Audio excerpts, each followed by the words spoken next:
And of course, in addition to the rain, what has perhaps been the biggest news of the day, at least here in South Texas, word coming late this afternoon that Yolanda Saldívar, the woman convicted of killing music icon Selena, has been denied parole. It was Saldívar's first ever parole review and comes just days before the 30th anniversary of the shooting that took the life of the beloved 23-year-old Tejano superstar. Our Brandon Schaff joins us now live with details from the Texas Board of Pardons and Paroles and reaction to today's news. Brandon.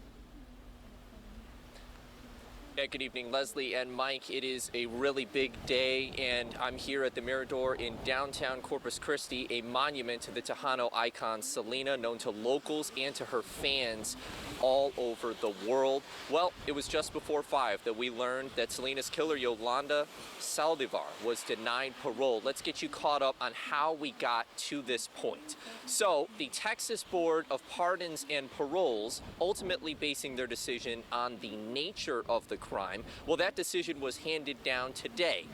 The quote from them, quote, "The record indicates that the instant offense has elements of brutality, violence, assaultive behavior, or conscious selection of victims' vulnerability, indicating a conscious disregard for the lives, safety, or property of others, such that the offender passes a continuing threat to public safety," end quote.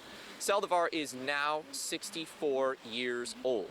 It was here downtown that I met Mario Gomez, a longtime Selena fan and her neighbor, taking care of her statue here along shoreline for over 20 years, sharing his reaction with us to today's decision.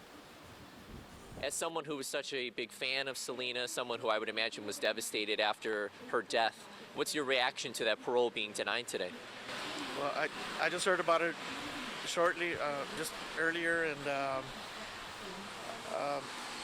I just feel that all I know that she's gonna have to face God, and for her actions. When asked if this decision brings closure, he says somewhat. He explained that all of Selena's fans will keep her memory and music alive, including himself. And Selena's family also taking to social media to share a joint family statement today. It reads in part, quote, "While nothing can bring Selena back, this decision reaffirms that justice continues to stand for the beautiful life that was taken from us and from millions of fans around the world far too soon." So again, the big update tonight, Saldívar was denied parole. She will be eligible for parole again in 2030. For now, reporting live in downtown Corpus Christi, Brandon Schaff, 3 News.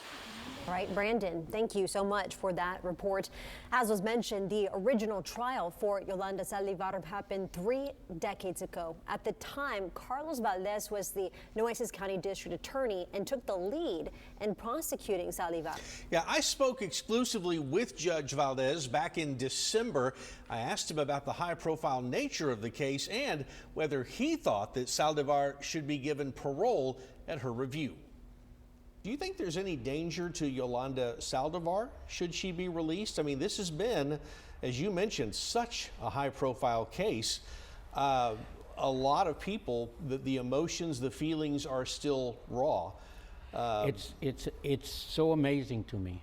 When I was trying this case 30 years ago, I looked around and saw thousands of people all interested in this case, and to myself, I thought to myself, all this is going to be gone. In 5 years, people are going to forget about this trial. People are going to forget about Selena. People are going to forget this ever happened. And I was so wrong. 30 years later, there is so much interest in the case. And I really believe that the safest place for Yolanda would probably be where she is. Now, you can find the full interview with Carlos Valdez on our 3 News Plus app. We also have multiple specials on there remembering the life and legacy of Selena Quintanilla Perez. Just download it from your smart TV's app store. It is free to use and to stream.